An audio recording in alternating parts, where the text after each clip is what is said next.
Hello, everyone. My name is Reginald Maddox, and I will be your presenter here today. And we're going to talk about patrolling training, why it matters. And today's training is being brought to you by Action to Service.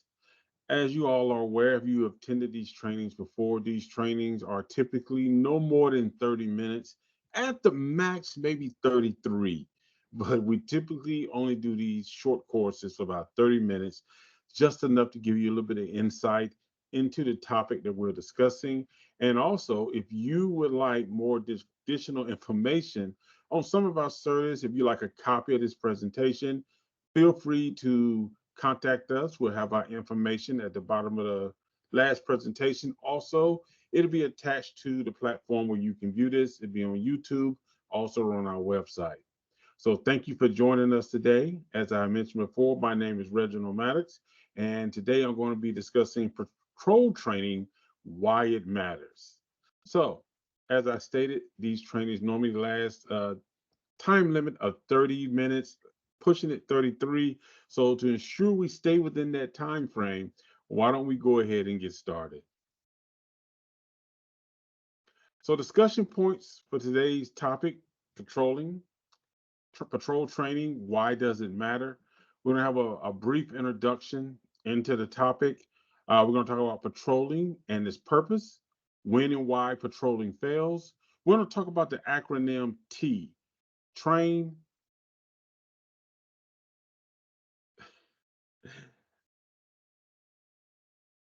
and we're going to get more into that. My brain just totally went execute and adjust. Boom, there we go. Okay, train, execute, and adjust. And then at the close out the presentation, we're going to talk about the reevaluate process. All right, so let's get started before my brain freezes on something else. So, conducting patrols is a crucial part of being an officer, and this can apply to whether you're a security officer, a law enforcement officer. But when you're conducting patrols, this gives the public, a sense of confidence.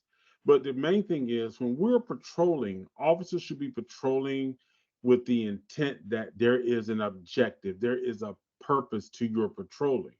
So we're going to talk about why patrols are critical for officers. But then again, sometimes the training in regards to teaching how officers are to patrol is often overlooked. One thing that I like to tell people, and some people get it, some people don't, but I think more agencies and institutions are really starting to kind of incorporate this more, is training is going to vary. It's going to vary from post to post. It's going to vary from location to location where someone has worked at before. So with each property, with each organization, whatever area that you are patrolling, it's going to require some different strategies and techniques if you want to be effective that you need to know, you need to be aware of. And oftentimes people take patrolling as a general approach. They take it as I've done this before in a different location and it was fine. There were no issues, there were no problems.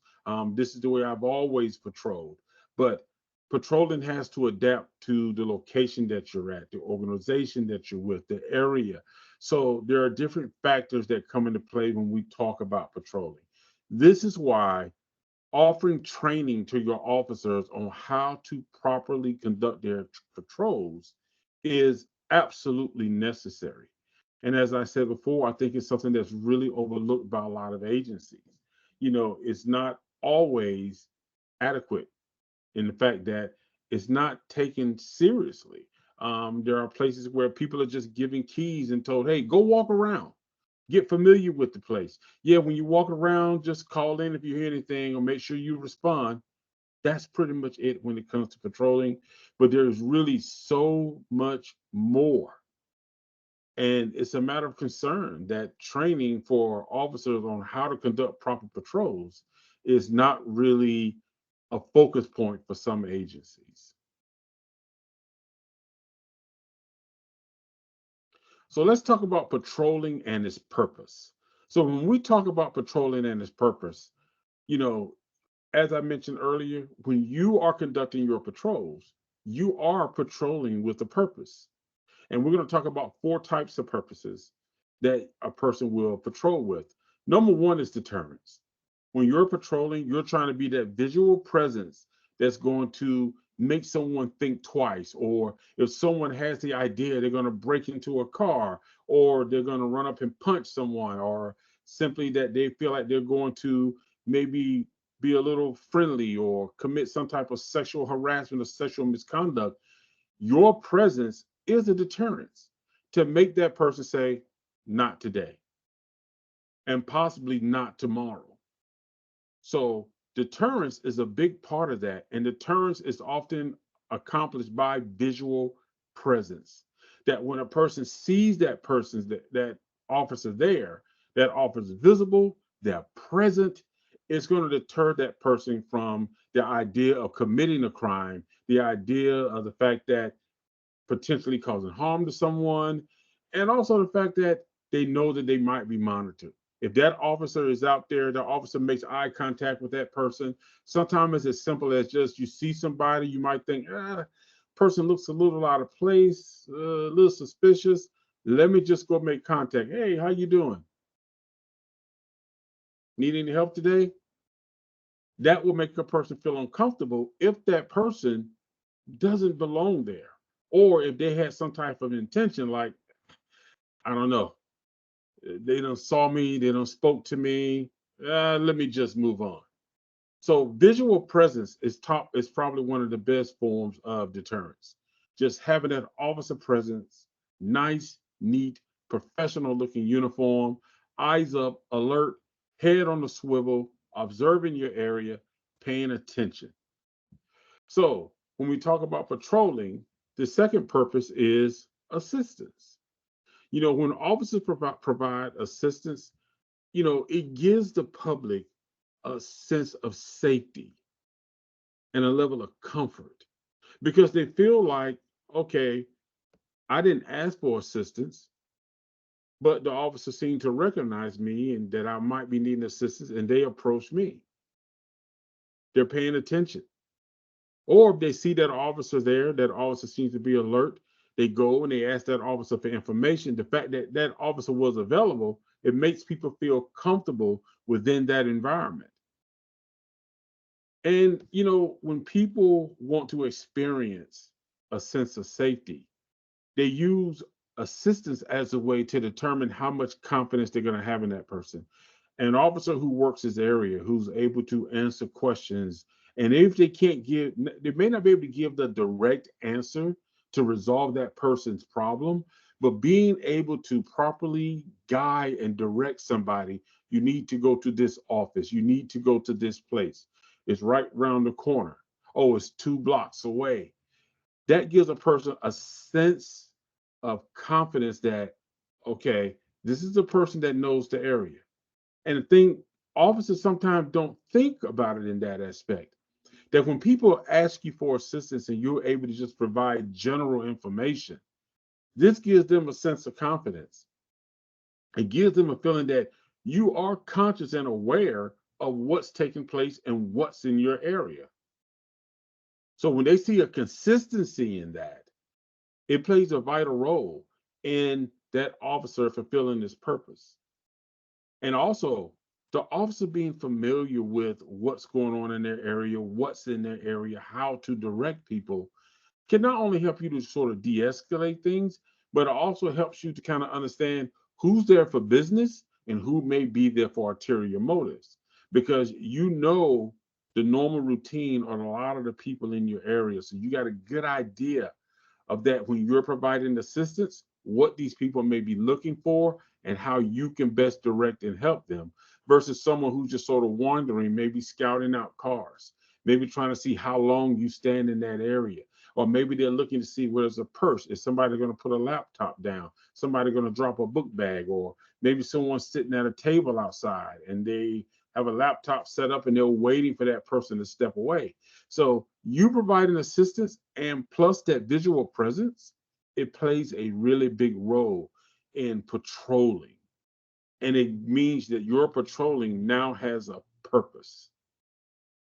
Also, when we talk about patrolling, we're talking about public engagement. Engagement with the public is essential. You build that rapport. That rapport allows you to establish a relationship with people that if it comes to a point in time to where you may need intelligence about an investigation, a criminal act that just taken place, maybe someone called and said that someone is suspicious, but if you have rapport with the people in your area because you're doing those little small things to engage with the public, you find that people are more willing to work with you. People are more willing to communicate with you. And they don't see you someone as who only shows up when they want to show off their authority. But you're now someone who feels the public feels they can connect with. And that is such a big thing that I think a lot of officers sort of overlook. It's real simple to really start establishing rapport. One thing I like to tell officers, say hello, say hi. Even if they don't speak back, you speak. Be helpful, be kind, have information. These things help to build rapport with the public. These things make the public feel like they can trust you. So this is the best way that when you're not around and something happens, somebody reports something that happens. Now you got people that may be willing to share information with you. Say, hey, yeah, it was a lady sitting over there. She had on a blue dress and she had on a black jacket. And I saw her walk over to the table, put the phone in or a laptop in there and walk off. She went that direction. So it's little things like that that really help in building rapport, public engagement. So just really, just as you walk around, as you're being observant, as you're paying attention to your surroundings, actively speaking and just saying hello, how you doing? It doesn't have to be a 30-minute or 10-minute conversation. It's simply you just acknowledging people with a polite greeting. That's it, because now that takes you out of the road that whenever you speak to people, they're expecting conflict. They're expecting you to say something to tell them they can't do something. It makes it easier. I find myself that it makes it easier that when I engage with people with respect and I speak to them, I just say hello in passing. Hey, how you doing? I find that when I do engage with them, the next time I have to tell them something, it's taken really well because my interactions with them are not from an authoritative position. It's more as a courteous and respectful position because I acknowledge them. So engage with the public in a respectful way. Also, the fourth thing is when we talk about patrolling and its purpose, safety assessment. Safety assessment. As an officer conducting your patrols, the purpose is safety assessments. This is going to require you to have a deep understanding of the area that you're serving, the people that you're working around, being able to recognize signs of trouble before they escalate into more significant problems. This means that when you're out and you're patrolling, you're walking around, you recognize what time buildings open, what time buildings close. You recognize what time people leave the office, what time people come into the office. You recognize the normal people who sort of use that facility, come into that building, but then you also recognize these are the traffic patterns, these are the events that's taking place. You recognize when there's construction. So safety assessment is not only about crime, it's also safety hazards. It's recognizing the fact that, oh, there's a tree down. It's obstructing the walkway. People are now having to walk into the street. It's recognizing when you got hot wires. It's recognizing when you're walking through a building and you see an IT port is off the wall, an IT cable has exploded. I'm sorry, is exposed. Uh, IT closet with the server room is unsecure and anybody can access it. A door that's not locking. It's recognizing these things. It's recognizing when you see someone get out based on their body language and behavior that this person is a little bit aggravated. Watching people as they walk out, knowing that this person is a little bit argumentative or this person is in a bad mood. Safety assessment is paying attention to your surroundings to recognize things. Now, I don't mean you have to pounce on everything, but just being observant to recognize that this could be a potential situation. I might need to pay attention to this. This couple looked a little heated. Let me just see if they are good. It's paying attention to your surroundings, understanding the routines and the things that are taking place in the area that you serve, understanding that some of the things you do can prevent significant problems, but that's only if you are observant and you're diligent in your duties to recognize and conduct a safety assessment daily, consistently, in a concise manner. You cannot be complacent in your duties. You cannot assume that everything is okay. You cannot assume that, well, somebody else patrolled this area, someone else walked through this area. It's fine. They didn't have any problems. It's good. Safety assessment, consistency. It leads to effective patrolling. So when we talk about patrolling and its purpose, we're talking about deterrence, a visual presence.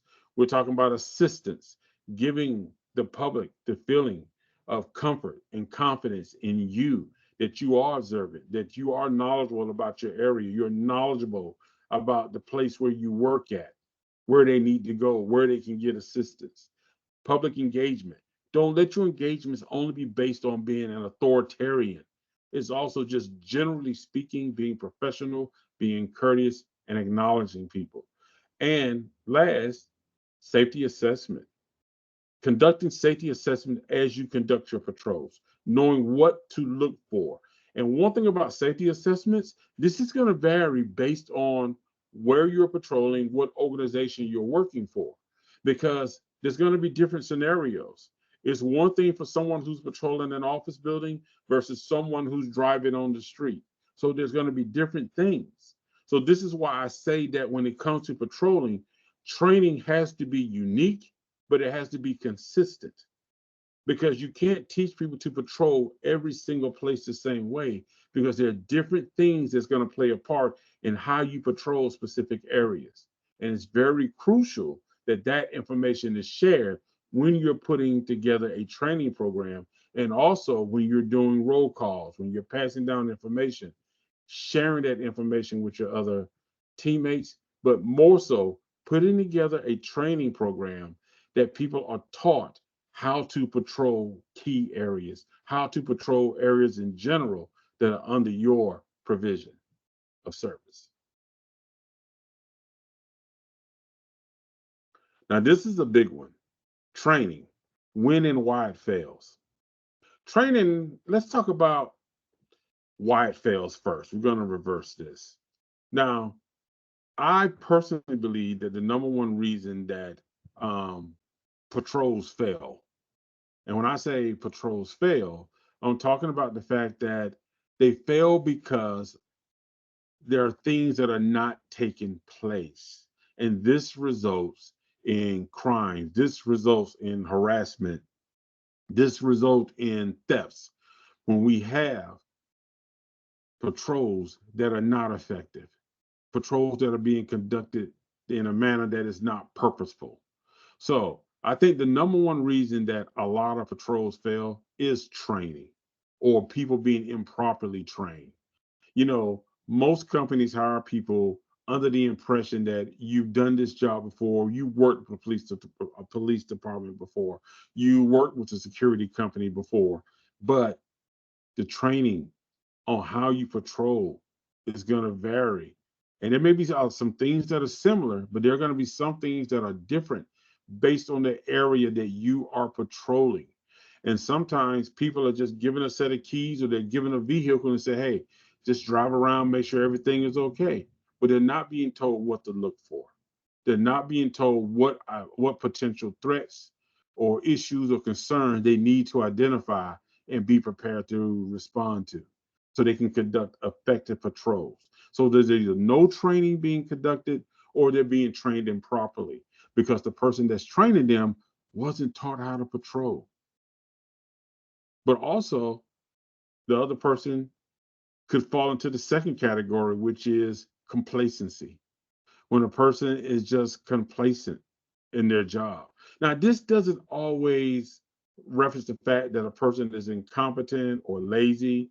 It just may indicate that a person is just not being challenged. When some people work at a job, and some security jobs are just routine. You pretty much know every day what's going to happen, what's going to take place. And then when you have a job to where that's what the officers are dealing with for about a month, 2 months, 3 months, same routine, nothing happens. But when that fifth and sixth month comes along and something does happen, all of a sudden, because they have not been patrolling in a manner that has been effective or purposeful, they sort of just been reactive instead of proactive. Now you're running into a situation to where there's gaps in the patrols. There's not that key willingness to be observant and pay attention. So when this happens, it just really creates a problem. And we all know, if you worked in the security or law enforcement agency, one of the key things that happens when something goes wrong, the first thing people say is, where was security? If someone leaves at the end of the day and they leave their office open, first question is, where was security? Although I left for the day and I failed to lock my own door, where was security? If a old company, has a store, they didn't set the alarm in the store, but yet they walk out, don't lock the door, somebody goes in and steals a bunch of stuff, where was the police? Someone breaks in my car, but you didn't lock your car. You left the laptop sitting there right on the front seat with your window. Somebody broke in, stole your laptop, stole your wallet. Where was the police? Where was security? We've all heard that. That's the fallback. That's the fallback. But the thing about it is, when officers become complacent, a proactive officer getting out that vehicle, walking around, just walking past cars. You may see that that car has a laptop and wallet on the seat and say, you know what? Somebody might try to break in this. Let me either just sit here, or if we have parking permits, let me see if we can contact this person to let them know, hey, your car is unlocked. Hey, your wallet and there's a laptop in your seat. Are you available to come get it and put it up? Because we don't want nobody breaking into your car. So complacency often happens when officers just feel like they've just grown into a routine, they're not being challenged. So sometimes companies have to create challenges for them, opportunities to kind of enhance their knowledge, keep them motivated to where they don't become complacent. And the last one, which it happens as well, is sometimes companies, when they're short staffed, they will hire individuals solely to fill positions. That's the sole reason they hire people, just to fill positions. They're not getting quality employees. They're just taking bodies to prevent overtime. And they end up with people who are not invested in the job. They don't care about their work performance. They just want to check, which is the second person who just needed a job and want money. They don't care about safety and security. They don't care about serving the public. They simply just want something to make extra money or something to hold them over until they go somewhere else. So they're not trying to learn or really be effective as an officer looking out to serve the public. And we talked about why it fails, and we hit on when it fails. When patrolling fails, it is the public that normally is the one that's affected by it, because they now become a victim. And we do take some of the blame, because they're going to blame us that we were not around. Can you check the cameras? Can you catch the person? Especially if these issues have been happening to where there's been multiple break-ins, there's been multiple shoplifting issues, multiple medicals. And where were you? Where were the first responders? So these are the things that come into play. So when it fails, it does come back. And even though there are things sometimes out of our control as security officers and law enforcement officers, that question always come back, well, where were you guys at? Why did you take so long? Because there are some cases where people feel like we are totally dedicated to just them as the individual, rather than the fact that we're serving multiple people, as far as police departments who are serving thousands of people within a county or within a city or a state. So sometimes people want to make us their personal bodyguards.